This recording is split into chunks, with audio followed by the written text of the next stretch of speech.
नमस्कार प्रणाम रहुआ सब लोग इनके। आज हम एगो उ कविता लेके आइल बनी जौना के हम 10-12 वर्ष के होखम तब लिखले रहनी कि अखियन वाला अंधा धृतराष्ट्र दुर्योधन दुशासन के जन्म भइल।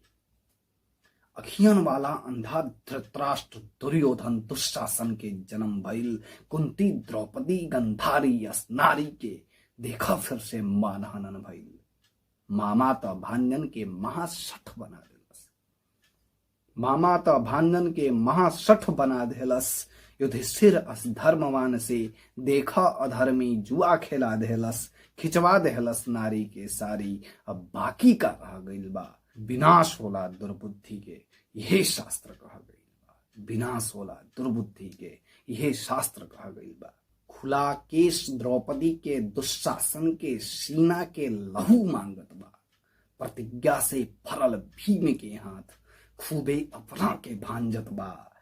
दुर्योधन जुआ जीत के अपना के भागशाली जानता। मामा शकुनी के बात बड़ा गंभीर होके मानत बा। इन्हें धृतराष्ट्र अपन सिंहासन समेटे में खूबे अझुराइल बा।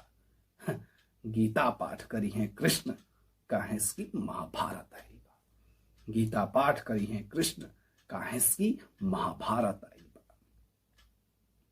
जुआ खेल के युधिष्ठिर नारी के हार गई बा। कृप द्रोण भीष्म पितामह के मुड़ी लज्जा से नीचा भइल बा। पांचों भाई भइले गुलाम, मुंह में दुर्योधन के लगाम बा।